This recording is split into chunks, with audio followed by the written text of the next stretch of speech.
Subscribe करें हमारे channel cyber tech को और देखें नीट एंट्रांस एग्जामिनेशन के लिए सेल साइकिल एवं सेल डिवीजन पर आधारित सेट नंबर 12 फ्रेंड्स और बायोलॉजी और उसके रिलेटेड एमसीक्यू टाइप क्वेश्चंस की कड़ी में यह हमारा 12वां वीडियो है फ्रेंड्स, जो कि सेल साइकिल एवं सेल डिवीजन के विभिन्न एमसीक्यू क्वेश्चंस पर आधारित है। तो चलिए स्टार्ट करते हैं आज के वीडियो को हिंदी एक्सप्लेनेशन के साथ। क्वेश्चन नंबर 1 है, which of this process is not a part of the cell cycle. निम्नलिखित में से कौन सी क्रिया कोशिका चक्र का भाग नहीं है? तो वह है डिजेनरेशन ऑफ सेंट्रोसोम, अर्थात कोशिका विभाजन में सेंट्रोसोम का क्षय नहीं होता है। Option number D is correct answer for the question number 1।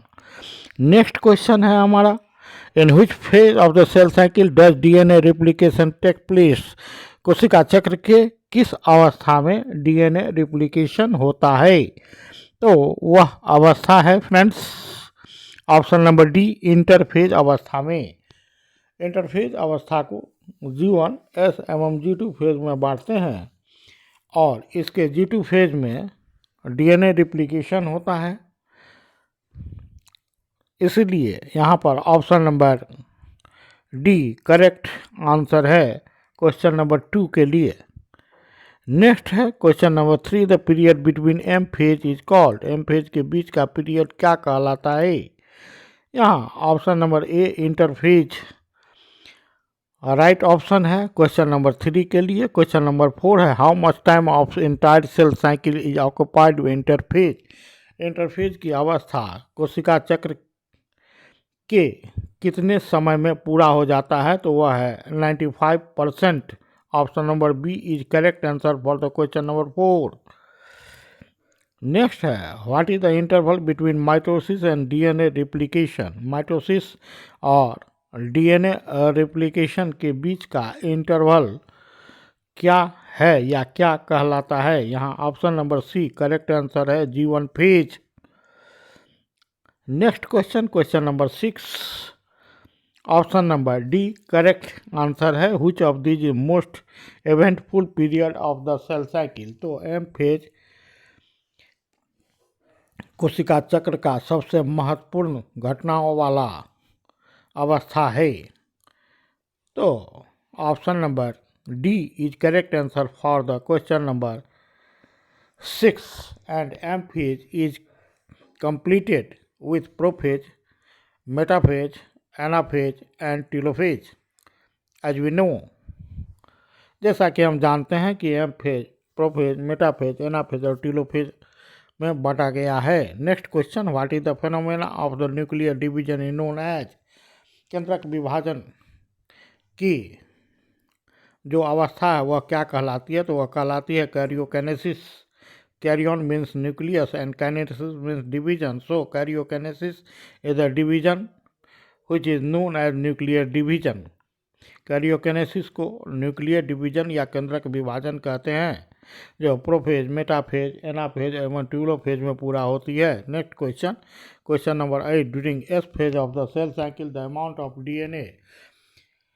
कोशिका चक्र के एस फेज में डीएनए का अमाउंट क्या हो जाता है? तो डबल्स हो जाता है। जबकि हम जानते हैं कि गुणसूत्र की संख्या बढ़ती नहीं है, किंतु डीएनए मटेरियल द्विगुणित हो जाते हैं, जो कि समान रूप से दो कोशिकाओं में वितरित हो जाते हैं। Next question number 9, show here option number D is correct answer for the question number 8। Next question number 9, option number A is correct answer. In which phase of cell cycle does DNA duplication take place? कोशिका चक्र की किस अवस्था में DNA duplication होता है? तो वह है एस फेज। नेक्स्ट क्वेश्चन है, और एस फेज अवस्था में ही सेंट्रियोल का विभाजन भी होता है,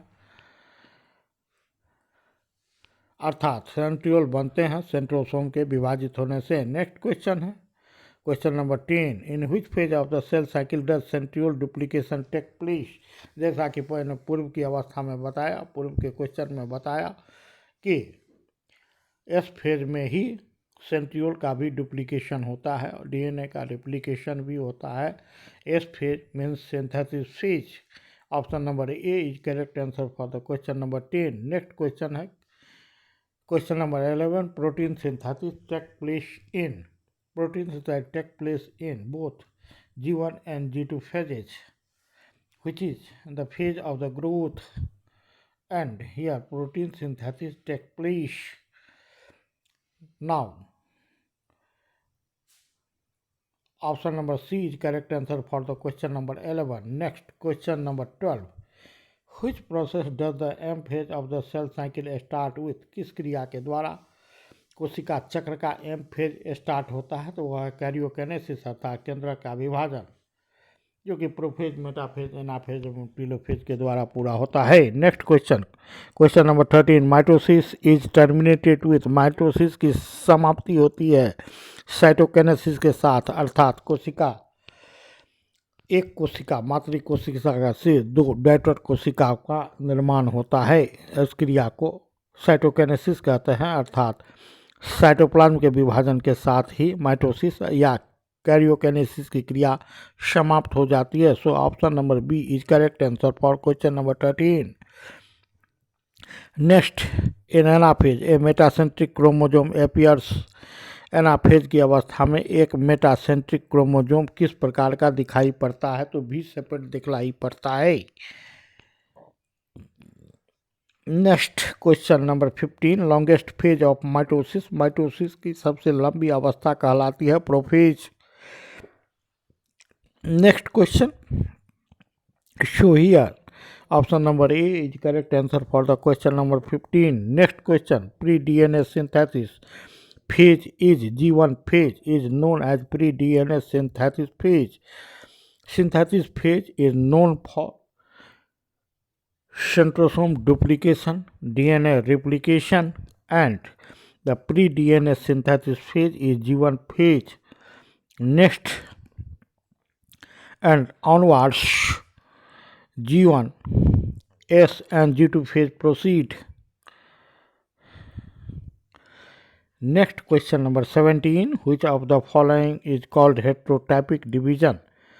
Here, the meiosis second is known as heterotypic division. विषम रूपी विभाजन कहलाता है meiosis second.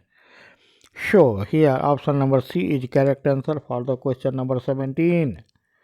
Next question, question number 18. Thick thread stage occurred in. Here the option number C, Pacatine, is the thick thread stage in which crossing over takes place in between the non-sister chromatids of the two homologous chromosome. अर्थात दो समजात गुणसूत्र के विषम सूत्र chromatid के बीच या असंतत chromatid के बीच crossing over की क्रिया होती है, और इस पैकेटिन को थिक थ्रेड स्टेज भी कहा जाता है या फोर टेट्रेड स्टेज भी कहा जाता है. Next question, question number 19. Smallest phase of mitosis. Mitosis की सबसे छोटी अवस्था कौन सी होती है?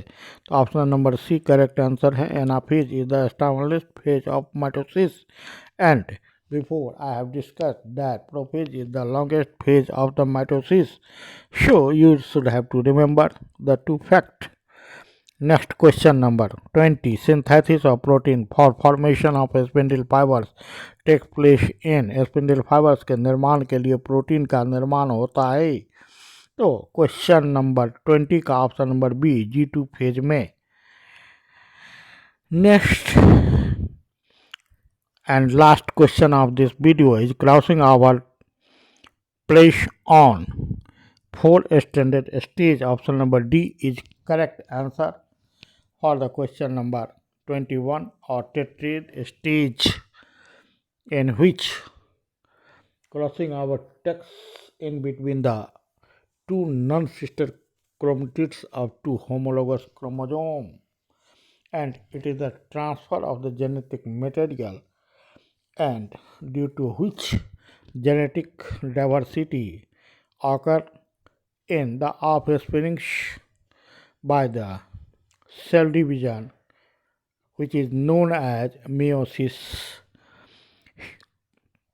अब हम क्वेश्चन के आंसर्स को देखते हैं।